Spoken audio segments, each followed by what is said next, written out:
आप देख रहे हैं अपना बिहार और आपके साथ मैं हूं विवेक। और बिहार में सियासी हलचल के बीच एआईएमआईएम के सभी 5 विधायकों ने मुख्यमंत्री नीतीश कुमार से मुलाकात की है। ये बड़ी खबर मैं आपको बता रहे हैं और इसके बाद कई तरह के कयास लगाए जा रहे हैं।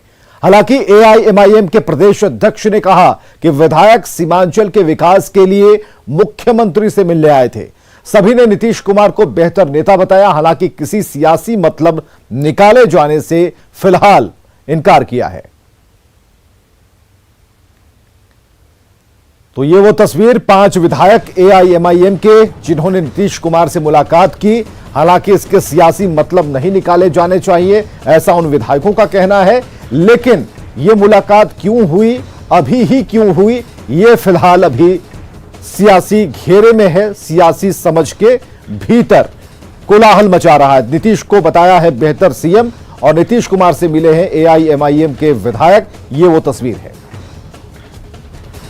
विधायकों का दल बदल का खेल चल रहा है। उस बीच में अगर एमआईएम के 5 विधायक नीतीश कुमार से मुलाकात करते हैं तो वाकई बात गंभीर हो जाती है। हम बात करने की कोशिश करते हैं। अख्तरुल ईमान साहब हैं विधायक दल के नेता। अख्तरुल जी, एकाएक जो आपसे मुलाकात नीतीश कुमार से, इसका मतलब क्या समझा जाए? अच्छा, मुलाकात एकाएक नहीं करते तो क्या संदेशा भेजते? अरे हम एमएलए हैं, वो मुख्यमंत्री हैं, किसी वक्त भी मुलाकात कर सकते हैं। तो बहुत तरह के कयास लग रहे हैं, कयास ये भी लग रहे हैं कि इस वक्त 5 विधायकों की मुलाकात। तो भाई हम लोग 5 विधायक हैं, मजबूत हैं, चट्टान हैं और सीमांचल के समस्याओं को, बिहार के दलित, महरूम, वंचित तबके के हुकूक की लड़ाई लड़ने के लिए आए हैं। नीतीश कुमार के प्रति आपकी राय क्या है? नीतीश कुमार जी के प्रति क्या राय है? नीतीश कुमार जी वो हैं, मुख्यमंत्री हैं बने हुए। जब जिनसे बात उनकी बन जाती है उनको लेकर अपना गद्दी बना लेते हैं वो। चर्चा ये भी है कि नीतीश कुमार के प्रति आप लोग सॉफ्ट रुख रखते हैं। क्या भविष्य में ऐसा भी संभावना है कि नीतीश कुमार के साथ आपके पार्टी के विधायक जो भी लोग हों, मैं कह रहा हूँ, मैं नहीं, बिहार की जनता हो, दूसरी पार्टियों के लोग हो, बीजेपी के बिल मुकाबले में जहाँ बहुत कोई काला कलोटा हो तो सांवला भी वहाँ गोरा लगता है। तो बीजेपी के बिल मुकाबले में नीतीश जी तो सांवले लगते हैं, काले तो नहीं लगते हैं बीजेपी की तरह। अगर नीतीश कुमार जी को जरूरत पड़ेगी हम लोग साथ हैं उनके, चूंकि वो विकास किए हैं बिहार में, ये दिखता भी है। लेकिन अभी ऐसी कोई संभावना नहीं है। हम लोग की समस्याओं को भविष्य में आप संभावनाओं का द्वार खोल के रखे बैठे हैं। नहीं, ऐसा अगर होगा तो वक्त आएगा, देखा जाएगा। देखिए, राजनीति में तो किसी बात से इनकार नहीं किया जा सकता है। लेकिन फिलहाल जो हम लोग की मुलाकात हुई, जो सीमांचल की जो मूलभूत समस्याएं हैं, अभी भी हमेशा सीमांचल के साथ अनदेखी हुआ है। और इस बार जो हम 5 लोग आए हैं, 5 आसपास पड़ोस के ही हम लोग हैं। और हम लोग की कोशिश होगी कि इतने वर्षों जो सीमांचल के साथ अनदेखी हुई है, हम लोग सीमांचल को इंसाफ दिला पाए। चलिए, खुलकर ये 5 कुछ नहीं कह रहे हैं, लेकिन जेडीयू ने एआईएमआईएम विधायकों का स्वागत किया है। विपक्ष से जेडीयू और बीजेपी के बीच शह और मात का खेल बता रहा है। नीतीश कुमार एक ऐसे लीडर हैं जिनके इर्द गिर्द सभी लोग जमा होना चाहते हैं। एमआईएम वालों का बहुत खुले दिल से हम इस्तकबाल कर रहे हैं और वो अगर चाहते हैं कि बिहार की तरक्की हो, बिहार के लोग आगे बढ़ें, सीमांचल की तरक्की हो, किशनगंज की तरक्की हो, उनका स्वागत करेंगे और वो नीतीश कुमार के काफिले में शामिल हो, कारवां में शामिल हो जाएं। बहुत खुशी की बात होगी। मैं समझता हूँ बिहार में राजनीतिक अस्थिरता का दौर आने वाला लगता है। जिस तरह से बीजेपी जदयू के बीच में सहमत का खेल चल रहा है, वो कहीं न कहीं सरकार के क्रियाकलापों पे तो असर डाल ही रहा है। लेकिन ऐसा लगता है जैसे जेडीयू बीजेपी में इस बात की होड़ लगी है कि कौन कितना ताकतवर है। भारतीय जनता पार्टी हो या नीतीश कुमार, ये हमेशा जो है दूसरे के पार्टी को तोड़कर वह जो है सत्ता पर बैठने का काम करते हैं। और इतने दिन 15 सालों के बाद भी तीसरे नंबर की पार्टी नीतीश कुमार जी बने हैं। वह भारतीय जनता पार्टी को औकात में लाना चाहता है, एक विधायक को जोड़ करके हम भी मजबूत हैं। आज किसी न किसी कारणवश जो है ओवैसी जी की पार्टी के सभी विधायक उनसे मिलने गए होंगे। हो सकता है कि विकास के मामलों पर, सीमांचल के मामलों पर गए होंगे, लेकिन ये अफवाह उड़ाएंगे कि हमसे मिलने के लिए आए थे और हमारी पार्टी में आ रहे हैं। इधर गोपालगंज में अपराधियों ने सोना कारोबारी की हत्या कर दी है। बड़ी खबर बता रहे हैं आपको। मृतक का नाम लक्ष्मण सोनी है, जो दुकान बंद कर अपने घर जा रहा था। इसी दौरान अपराधियों ने उसे गोली मार दी। हत्या की वजहों का खुलासा नहीं हुआ है। पुलिस के हाथ कोई सुराग भी नहीं लगा और सीसीटीवी फुटेज के आधार पर अपराधियों की पहचान करने में पुलिस लगी हुई है।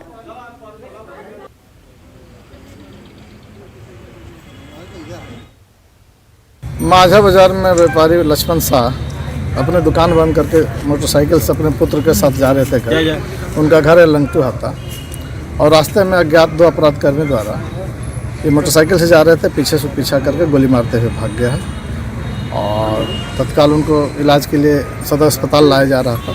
रास्ते में उनकी मृत्यु हो गई है। इधर लखीसराय में हथियार तस्करी के बड़े रैकेट का खुलासा हुआ है। सूर्यगढ़ा के रहाटपुर दियारा में छापेमारी के दौरान मिनी गन फैक्ट्री का खुलासा हुआ। पुलिस ने अर्धनिर्मित हथियार और हथियार बनाने वाले सामान के साथ 6 को धर दबोचा है। क्या है खबर और उसके मायने, सब कुछ समझिए राकेश कुमार की इस रिपोर्ट के जरिए।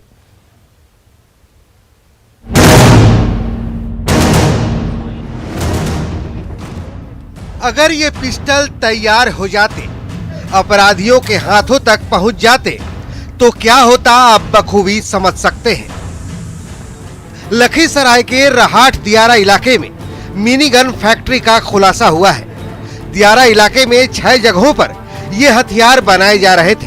गन बनाने के लिए फैक्ट्री में जो सामान बरामद हुए हैं उसे भी गौर से देखिए। मतलब दियारा इलाके में बहुत बड़े पैमाने पर हथियार बनाने का खेल चल रहा था। पुलिस के मुताबिक अवैध गन फैक्ट्री में बने इन हथियारों को पश्चिम बंगाल, झारखंड, दिल्ली और दूसरे राज्यों में सप्लाई किया जा रहा था। इसमें जो एक खास महत्वपूर्ण बात आ रही है, जो अभी तक के इन्वेस्टिगेशन के, ये कि अंतर्राज्यीय और अंतर जिला गिरोह इसमें इन्वॉल्व है, तो एक बहुत बड़ी सफलता है। इसमें इसी क्रम में जो 6 कारीगर और जो राजा सिंह है जिसके यहाँ पे काम हो रहा था, जो मास्टरमाइंड है, ये इन 7 की गिरफ्तारी हुई है। गन फैक्ट्री का सरगना राजा सिंह समेत 6 बदमाशों को पुलिस ने गिरफ्तार कर लिया है और ये जानने की कोशिश कर रही है कि गन फैक्ट्री के तार और कहां-कहां से जुड़े हैं। फिलहाल पुलिस की इस कामयाबी से निश्चित तौर पर अपराधियों का बड़ा सिंडिकेट ध्वस्त हुआ है। न्यूज़ 18 के लिए लखीसराय से राकेश कुमार की रिपोर्ट। और वैशाली में एक बार फिर बेखौफ अपराधियों ने बैंक लूट की बड़ी घटना को अंजाम दिया है। अपराधियों ने बैंक से दिन दहाड़े 47.5 लाख से ज्यादा रुपए लूटे हैं। वारदात के बाद प्रशासन के दावों पर सवाल खड़े हो रहे हैं। वैशाली में बेखौफ अपराधियों का तांडव। एक्सिस बैंक में दिन दहाड़े बड़ी लूट। अपराधियों ने लूटे 47 लाख रुपए। वैशाली में एक बार फिर बेखौफ अपराधियों ने एक बड़ी बैंक लूट की घटना को अंजाम दिया है। मैं बिदुपुर के कंचनपुर में खड़ा हूं, जहां ये बैंक लूट की घटना हुई है। आप हमारे पीछे देख सकते हैं, ये एक्सिस बैंक है और इसी एक्सिस बैंक में बाइक सवार 3 अपराधी यहाँ आए और कहा जा रहा है कि 7 से 8 की संख्या में अपराधी थे, जिसमें कुछ अपराधी बैंक के अंदर प्रवेश कर गए और सभी हाथ में हथियार लिए हुए थे और हथियार लगाते हुए बैंक के अंदर जो कैश था वो उसकी लूटपाट किए। उसके बाद आराम से यहाँ से चले गए। 2-3 बाइक पर सवार 6 से 7 की संख्या में आए हथियारबंद अपराधियों ने बैंक कर्मियों को बंधक बनाया और काफी देर तक लूट की वारदात को अंजाम दिया। मामला वैशाली के कंचनपुर स्थित एक्सिस बैंक का है। सुनिए लूट की पूरी कहानी बैंक के कैशियर की जुबानी। कितने लोग थे सर? 7-8 आदमी के आसपास थे। अच्छा, तो क्या सब कैसे एंट्री रोल लिया? मतलब अचानक से गेट पे अचानक से हेलमेट डाले हुए थे। आकाश सब बोले कि हेलमेट हटा दीजिए। अच्छा, तो उसके बाद वो सब अपना तब तक बंदूक तुम निकाल के कैश पे थे, कैश में आके कर दिया। लूट की इस बड़ी वारदात के बाद प्रशासन के होश उड़ गए। वहीं पुलिस अब सीसीटीवी के आधार पर अपराधियों की धरपकड़ में जुटी है। ये एक्सिस बैंक है और बिदुपुर थाना अंतर्गत पड़ता है, कंचनपुर जगह। यहाँ से 40 लाख की लूट की बात सामने आ रही है। जो दिख रहा है कि बैंक में डकैती करते हुए 6-7 लोग से हैं, उनके पास हथियार था और हम लोग को सीसीटीवी फुटेज मिले हैं। एरिया जिसमें वो भागे हैं वो शटल हम लोग को उसमें से एनालाइज कर रहे हैं and we are looking for the nearby areas. जो पूछताछ पर काम किया जा रहा है तो जल्दी हम इसको ट्रैक से कर लें। बिहार में अपराध एक बार फिर से चरम पर है। लूट, हत्या और डकैती की घटनाएं लगातार हो रही हैं। इनमें से कई कांडों का खुलासा होना बाकी है। बावजूद इसके पुलिस जांच का हवाला कर अपना पल्ला झाड़ रही है। राजीव मोहन, न्यूज़ 18, वैशाली। और उधर मुजफ्फरपुर में बाइक सवार लुटेरों ने पैक्स अध्यक्ष राजीव राय से 4.25 लाख रुपए लूट लिए। राजीव राय बैंक से रुपए निकालकर घर जा रहे थे। इसी दौरान बाइक सवार अपराधियों ने उनसे रुपए लूट लिए।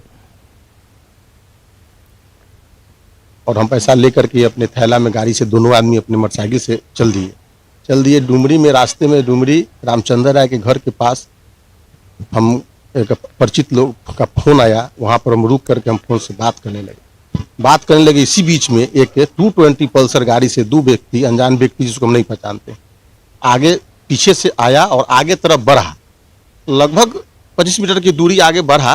इसके बाद फिर बैक होकर के जब हम रुके हुए थे हमारे गाड़ी में सटा करके रुका और झोला झपटा और गोबरसही की तरफ भागा।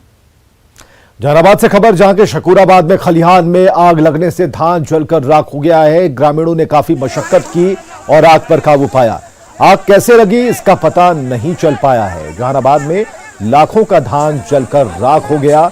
खलिहान में आग लगी जहां पर यह धान रखी हुई थी और आग कैसे लगी इसका अभी तक पता नहीं चल पाया।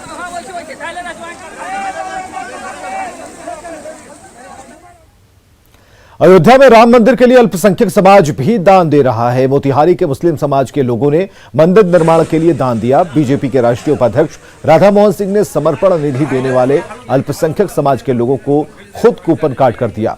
वहीं मुस्लिम समाज के लोगों ने कहा कि देश में भाईचारा बना रहना चाहिए। आज हमारे शहर वासी शहर के अंदर इतने अल्पसंख्यक भाई हैं, बड़ी उदारता से आज राम मंदिर निर्माण के लिए समर्पण निधि अर्पित किया है। मैं इसके लिए आभारी व्यक्त करता हूँ। हमारे शहर के अंदर हमारे मुस्लिम भाई भी बड़ी संख्या में समर्पण निधि अर्पित कर रहे हैं। जो तस्वीर हम रखे हुए हैं ये राम मंदिर के तामीर के लिए, यानी इसको बनाने के मद में हम दिए हैं। इसका ये हम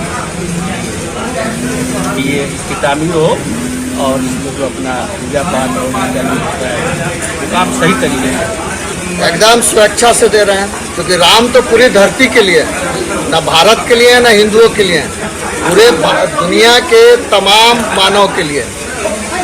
स्वेच्छा से आप लोग राम मंदिर एकदम और राम मंदिर का तो भव्य बनना ही चाहिए मंदिर, क्योंकि भारत का अस्तित्व राम से जुटा हुआ है।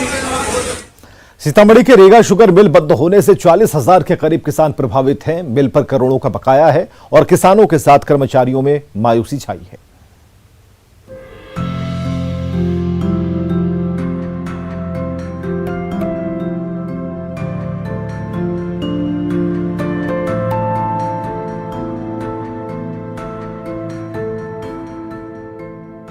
बिहार के रीगा चीनी मिल की पहचान किसी जमाने में प्रदेश की शान के तौर पर होती थी।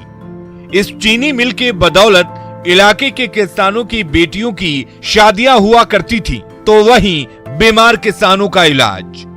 लेकिन जब से ये चीनी मिल बंद हुई तब से किसानों की परेशानी बढ़ गई। ये तो न केवल रीगा, सीतामढ़ी और शिवहर के लिए बल्कि संपूर्ण बिहार प्रांत के लिए ये बहुत ही दुखदायी स्थिति है। सीतामढ़ी के रीगा चीनी मिल का यह वही मैदान है जहां गन्ना के पेराई सत्र के दौरान यहां गन्ना से लदी सैकड़ों गाड़ियां लगी रहती थी, लेकिन आप देख सकते हैं यह मैदान आज पूरी तरीके से वीरान हो चुका है। यह कहानी कह रहा है सीतामढ़ी के रीगा चीनी मिल की बदहाली का, किसानों की बदहाली का। और यहाँ जो रीगा चीनी मिल से आसपास का इलाका हरा भरा होता था, किसानों को रोजगार मिलता था, आम लोगों को इस रीगा चीनी मिल से जो आमदनी होती थी वो सब चीज आज खत्म हो गया है। पूरी तरीके से यह मैदान वीरान और सुनसान पड़ा हुआ है।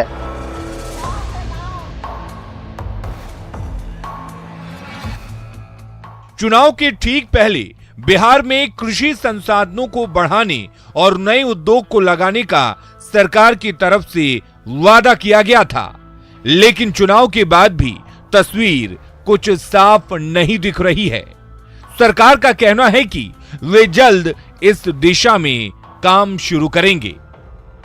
और वास्तव में बिहार में इस बार जो हम सब सरकार में आए हैं तो एक बड़ी संभावनाओं को भी देख रहे हैं कि उद्योग के क्षेत्र में कैसे हम पुनर्स्थापित करें।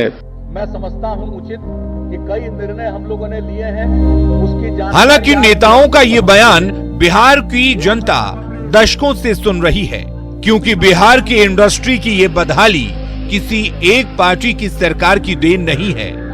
ऐसा लगता है कि इसे तमाम सरकारों ने कभी मुद्दा माना ही नहीं।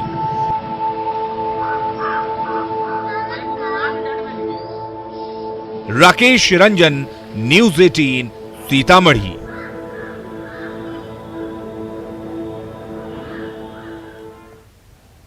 तो चलिए, गया में न्यूज़ 18 की खबर का बड़ा असर हुआ है। गणतंत्र दिवस के दिन इमामगंज प्रखंड कार्यालय में चिकन पार्टी मामले पर डीएम ने संज्ञान लिया है और डीडीसी को जांच का आदेश दिया है और मामला सही पाए जाने पर कार्रवाई का भरोसा भी दिलाया। सफाई में इमामगंज बीडीओ ने कहा कि पार्टी 26 जनवरी को नहीं बल्कि 1 जनवरी को की गई थी और अधिकारियों को फंसाने के लिए वीडियो को वायरल किया जा रहा है। ये आरोप तो बेबुनियाद है। गणतंत्र दिवस के अवसर पे ऐसा हम लोग कभी करते नहीं हैं और झंडोत्तोलन के बाद हम लोग यहाँ से गांधी मैदान गए, वहाँ पे क्रिकेट मैच का आयोजन था। तो ये फोटो गणतंत्र दिवस का तो ये नहीं है, ये आरोप झूठा है। 1 जनवरी का पार्टी दिया गया था कि सभी लोग लास्ट झंडोत्तोलन है तो इसलिए पार्टी दिया गया था। उस दिन बना गया था मीट मछली और जो भी होता है पनीर वनीर 1 जनवरी को बना गया था। इसके लिए डीडीसी गया को जांच करने का निर्देश दिया गया है और अगर ऐसा पाया जाता है कि इसमें कोई सच्चाई है तो जो भी आवश्यक कार्रवाई होगी वो की जाएगी। इधर कटिहार में आर्म्स लाइसेंस देने में बड़ी गड़बड़ी का खुलासा हुआ है। कटिहार सहायक थाना क्षेत्र के ऑफिसर कॉलोनी में रहने वाले डॉक्टर संतोष के घर के पते पर 9 लोगों ने आर्म्स लाइसेंस के लिए अप्लाई किया है। जब डॉक्टर संतोष को पता चला तो उन्होंने पूर्णिया प्रमंडल के आईजी को सूचना दी। जांच में पता चला कि 9 में से एक शख्स को डॉक्टर संतोष के पते पर लाइसेंस जारी भी कर दिया गया है। इस मामले में लापरवाही बरतने वाले सहायक थाना प्रभारी राजेश कुमार को लाइन हाजिर किया गया है। कटिहार सहायक थाना क्षेत्र के ये आवास डॉक्टर संतोष कुमार का है, ऑफिसर कॉलोनी के।